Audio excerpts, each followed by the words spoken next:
semua, Assalamualaikum. Kembali lagi dengan saya, Ipung Tia.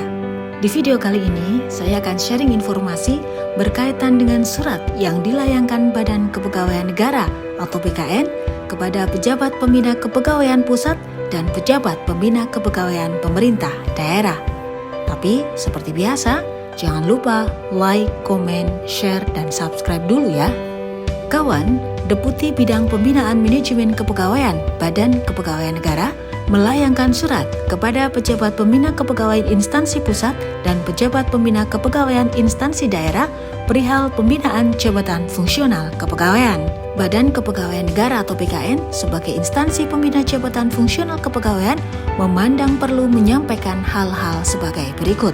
Pertama, berdasarkan surat Menteri Pendayagunaan Aparatur Negara dan Reformasi Birokrasi tentang pengangkatan ke dalam jabatan fungsional melalui pengangkatan pertama, maka bagi pejabat pembina kepegawaian instansi pusat dan daerah yang di wilayah kerjanya memiliki PNS dengan formasi jabatan fungsional kepegawaian yang terdiri atas pranata SDM aparatur, analis SDM aparatur, dan asesor SDM aparatur agar segera diangkat dalam jabatan fungsional kepegawaian sesuai dengan formasi dan penetapan angka kredit atau PAK awal didapat dari ijazah dan sertifikat pelatihan dasar CPNS. Yang kedua, pengangkatan sebagaimana dimaksud disampaikan secara tertulis kepada Kepala Badan Kepegawaian Negara CQ Kepala Pusat Pembinaan Jabatan Fungsional Kepegawaian dengan melampirkan fotokopi keputusan pengangkatan sebagai dasar pembinaan jabatan fungsional kepegawaian. Yang ketiga, bagi kementerian, lembaga, atau pemerintah daerah yang di wilayah kerjanya memiliki jabatan fungsional kepegawaian agar membentuk tim penilai angka kredit masing-masing jabatan fungsional kepegawaian di wilayah kerjanya untuk jenjang ahli muda ke bawah. Yang keempat, pembentukan tim penilai jabatan fungsional kepegawaian sebagaimana dimaksud ditetapkan setelah mendapat persetujuan dari Badan Kepegawaian Negara selaku instansi pembina jabatan fungsional kepegawaian. Kawan, berdasarkan surat Menteri Pendayagunaan Aparatur Negara dan Reformasi Birokrasi tentang penetapan kelas jabatan fungsional pranata SDM aparatur, analis kepegawaian keterampilan, analis SDM aparatur, analis kepegawaian keahlian, dan asesor SDM aparatur ditetapkan kelas jabatan sebagai berikut. Jabatan fungsional pranata SDM aparatur terampil kelas 6, pranata SDM aparatur mahir kelas 7, pranata SDM aparatur penyelia kelas 8. Analis SDM aparatur pertama kelas 8, analis SDM aparatur muda kelas 10, analis SDM aparatur madya kelas 12, dan jabatan fungsional analis SDM aparatur utama kelas 14.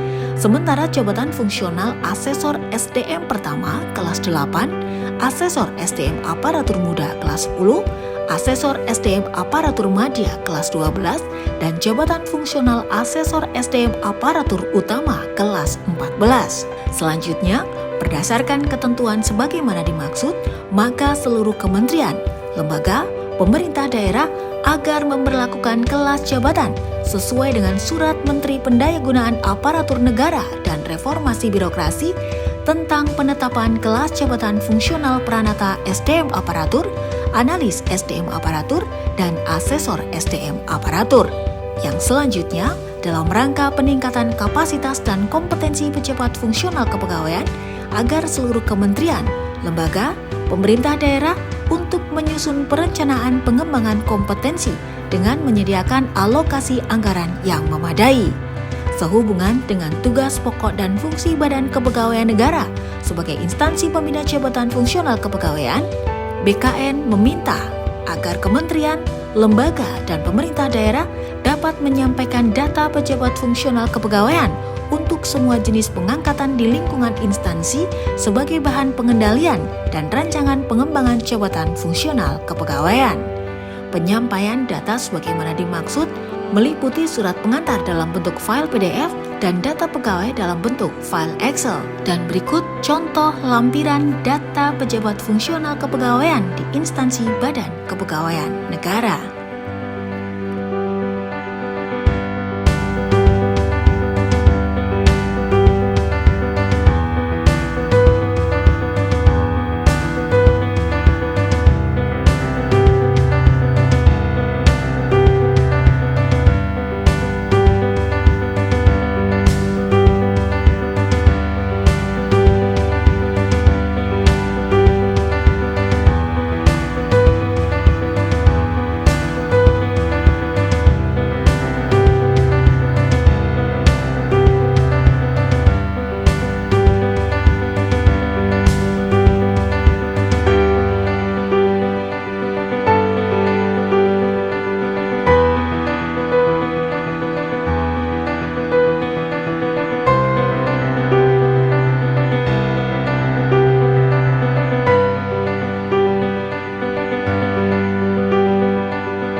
sekian informasi yang bisa saya bagikan untuk kalian. Semoga informasi ini bermanfaat dan jadilah manusia yang bermanfaat bagi orang-orang di sekitar kalian. Tidak lupa, bekerjalah dengan bahagia, karena bekerja dengan bahagia akan memudahkan setiap penyelesaian tugas kita. Saya Ipung Tia mengucapkan terima kasih karena kalian telah bersedia menonton video ini hingga akhir. Jangan lupa tonton terus video saya berikutnya ya.